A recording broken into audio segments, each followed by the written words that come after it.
this Steph, season, did you watch last Brentford season's play last season? Jorginho to this season's Norgarrd, I think is upgrade. Brother, there is a reason why that man is 31 years old and never heard Champions League football music in his life. There's a reason why Brentford Yeah. is his level. I think We you'll change your opinion this season still. we could say I that think you'll no, change your but opinion in this season on that preseason, still. On that. I thought me personally in preseason he was one of the most impressive players, especially one of the new signings. He was Yeah. impressive in terms of Yeah. getting the ball forward, That's what I say. implementing this Yeah. new Yeah. style of play, It's helping Are I'll us you give win you as a that. impressed? team. I'll give Are you I you think that. impressed, Norgarrd Steph? was definitely is an and improvement. I'll say something else, yeah. Like, and Steph knows me in it, so you know how I feel about Jorginho in it. So you know how I feel about Jorginho because that's one of my favorite players in Arsenal because of his intelligence. Obviously, I'm just an intelligence guy, so when players have intelligence, I'm with that. But Jorginho couldn't offer us back-to-back games. Apart from I think the period in the beginning of the season when Rice was injured, and I think he came in and stepped in alongside Partey against Spurs, and I think against I don't know, he didn't play in that Man City game, but in that period there, that's fine, isn't it? But I think consistently he didn't have legs in he didn't have legs in him.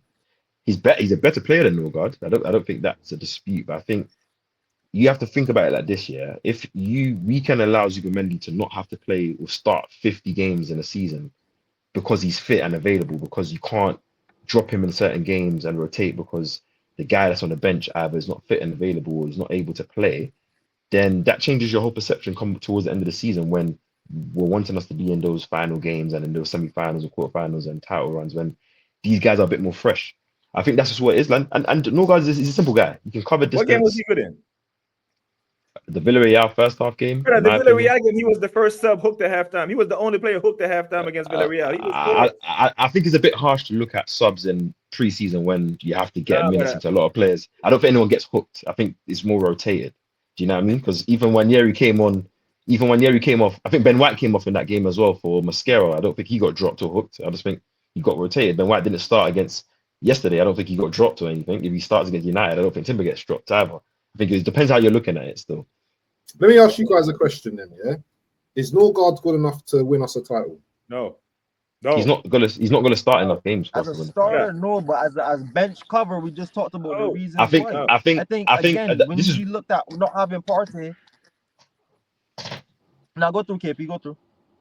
I think it's unfair to say no because one, you haven't seen it. So if you're just doing simple maths like, oh, he played for Brentford, he ain't played in Europe, it's like it's like that means you're looking at it all wrong because there's I can tell you millions of talents who haven't played in anywhere near level and you can see them in one season. Like in Elise, for example, he ain't played in Europe and he played one European to be entitled for Bayern Munich as one of their best players, Bro, you could arguably. look at least at Palace and knew that he was the real deal. No, You can I know, but I'm just giving you an example of the context you use and saying that it can be easily debunked if you're looking at it for a certain. Like, for example, Norgard is going to do a job, but the difference between him and the difference between like he can cover ground, he's an interceptor, and he gives the ball quickly. But he's not an El Neni sideways passer. He's more of a progressive passer. That's he the is just main difference. he's literally a El Neni. He's He's literally not. a El Neni. But bro. he doesn't pass sideways as his only choice. He will break lines, and I'm saying you will see that over the season. Like that's Brother, just a fact. the only thing he has over Jorginho is that he can run. But that's the thing. As a six, we have seen the best sixes in the world never had to run. Sergio Busquets was slower than my wife, but he Yeah, was one of the best defensive DMs yeah, in the world because he but played the if game of you. yeah, I know, but if Generation. He you was never fast. but Rodri isn't fast, you know. but Rodri is within KP. yeah, Rodri man. has a Ballon d'Or. He is not. Speed is not his thing. He's not fast. Okay. He's not best with Yeah, pace. but you're comparing our bench six to the best sixes in the But game. you If you're just gonna said, do that, then you just World said when world class Zubimendi is six. rotated and can play, this is going to be. And I think the games that Norgarrd has started in, we have looked bad. Yesterday's okay, performance was electric because we had a ball playing DM, who can actually play there but in a ball possession. that's in your opinion. That's in your opinion, though. That's not fact. You know that. KP. Here's the fact: Go on. Brentford is not a play out from the back team. They hoof it. They average 38% possession. They are a counter-attacking team. We Yeah. play out from the back. We I've seen dominate him play possession. football still. That is I've seen him not play. Norgard's game, brother. Okay, but as we will talk through the season, it's fine. I'm here to just be calm and give my opinion, and I'll give my opinion later on. It's end of the day. This is what I'm saying to you, and watch out for these things. He plays progressive passes. He covers distance, and all you need, in a lot of all of Arsenal fans and your complaints, I've watched a lot of streams, was Arsenal don't play the style that you want, speed, don't play with enough speed. You can have all the intelligence up there, but if your willingness is always to slow the game down, that's going to slow the team down. And if you have a player that's just willing to pass it off, Ethan's in the pockets, give it to him, let him do his thing. I'm telling you, you might. No one is saying we're going to come here and be saying Norgar's better than Rodri or anything. Like, you have to remember, City don't have anyone that plays in the six after Rodri, which is why people are starting to count him off now, because Rodri's injured till apparently middle of September, which I think is probably capped. He'll be injured till longer than that. And everyone You're knows saying that what Norgar's bring to Arsenal is progressive passing. He is that's his thing. He's gonna yeah, make us. you will see it. Progressive passing, goals, aerial threat, because he's a very good player. He used to be Who's the better an passer attacking. in football? Who's the better passer in football? Him or Jorginho? But then if Jorginho can't play enough games, it doesn't matter if he can pass a ball. Ronaldinho is still one of the best dribblers in the world, but if you can't play 90 minutes, what does it matter? Yeah, Like that's why Jorginho's playing in. Okay. And it's what I'm saying. And to BBK, what team does Jorginho play in, and what league does he play in? Just to remind me. I'm pretty sure he doesn't play in Europe anymore, so I don't know. Because if he was still you're still using that comparison, where's he playing his trade now? That's what I'm saying. We needed an upgrade on Jorginho. Norgarrd is a back pass from Jorginho. No, but your whole argument against Jorginho was that he was a Ballon d'Or player a couple years ago. He's a great player, and I agree with you in it. But so how many sixes in football are really better than Jorginho? When Steph said, I asked Steph who was Norgarrd an upgrade on, and he said Jorginho, and I'm like, no, he's not. But he gave the context of why. But this is what I'm saying. Like your arguments, like for example, you don't rate a lot of the signings. Like I'm not going to speak for you, but I know you're not the most fond about Madueke, for example, and other players in it. But if Madueke signing allows Saka to not get injured through the season, which means that we have a fresher Saka, and then at the end of the season, Saka plays. Whether Madueke scores or not, or doesn't do anything or not. For example, Sterling was dead last season. He couldn't be used. So that means Saka had to, for example, if that allows Saka to play less games in the first part of the season and leaves him fresh for the main part of the season, while still maintaining that competitive level, that's all that depth does. Because when it comes to the running, you're not going to be talking about these players when they're not going to be playing, because you're going to be starting your main team. It's about the first half of the season when you don't want to overload anyone's minutes, particularly. Mascara comes in. What I've watched this season, for example, and I'm digressing, is a guy that can, if Saliba wasn't playing or Gabriel wasn't playing, yes, I'm not expecting the same level, but I'm also not expecting a level that's Rob Holding level. And if you think Norgarrd is a Rob Holding level player, you'll be surprised. And football will play itself out. That's what I'm saying to you, innit? Like, no one is saying that he's going to be the best six in the league, but we're saying he's adequate, that he's not going to drop our level. That's the main thing, like, that our level won't drop. No one's saying that he's going to come to improve our level, because if he's going to improve our level, then Zubimendi will be the bench player, and that player will be the starter. But we brought Zubimendi in. You're not going to buy the same level as Zubimendi. And right, but if the player that Norgarrd, if Norgarrd was a player that was closer to Partey level, so for example, before the Partey off the field stuff, right? If it was just pure football and Zubimendi was here and Partey became the Jorginho and the depth, chest. But Norgarrd, the drop off from a Partey level player to a Norgarrd level player, whole lot of bandwidth there, my brother. I don't know. Yeah, I agree. I agree with you, but then you can't get. But this is what we need, KP. This is what we need to compete with Liverpool. But there's a reason why Rodri doesn't have an understudy for 7, 8, 9 years. But because Partey if you're trying, but this is what I'm saying. Better than a Norgarrd, brother. The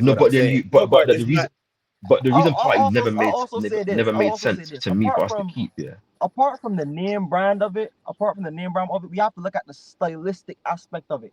And I don't think personally, I think Partey was still a top DM.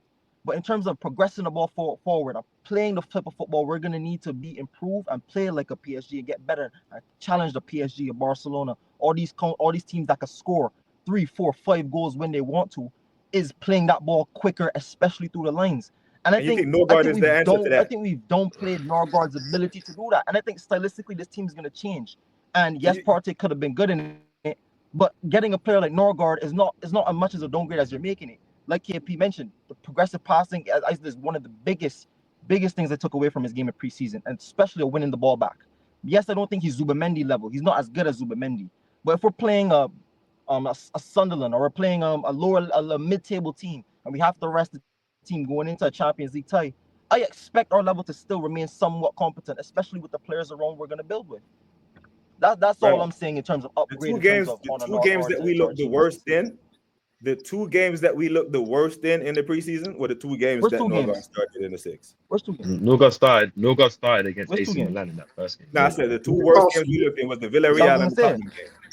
Yeah, but you know Norgard started against AC Milan in that first game. I'm pretty sure. in the AC Milan game, yeah, I was gonna say. But I'm saying the We two didn't look games bad that against we AC looked Milan. worst in, both of these things can be true, but the two games that we looked the worst in, and it happens to be the only two that we lost, were the two games that he started in the 6. That's fair enough. But then I could also look at Kivior playing centre back, 2 goals against Villarreal, poor box defending. Gabriel comes into the game. We don't have none of that.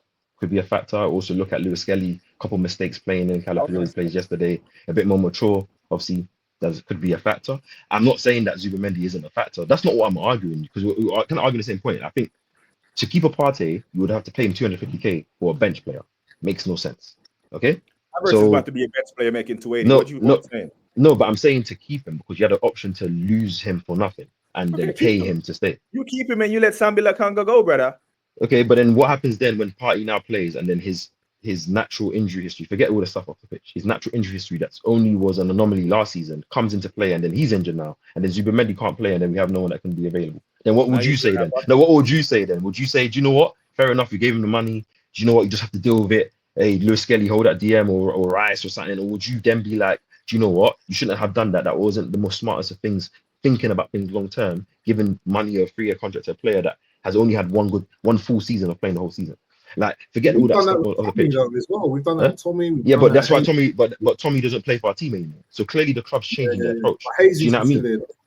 But they're trying to get him off the books. If an ACL injury, how many players are you going to buy off that has 2? I think he has 2 years left on his deal. How many players are you going to like be able to sell? And one thing about Jesus to me and to all of you guys, he's still a very valuable asset. If he's fit, I mean, I agree with that.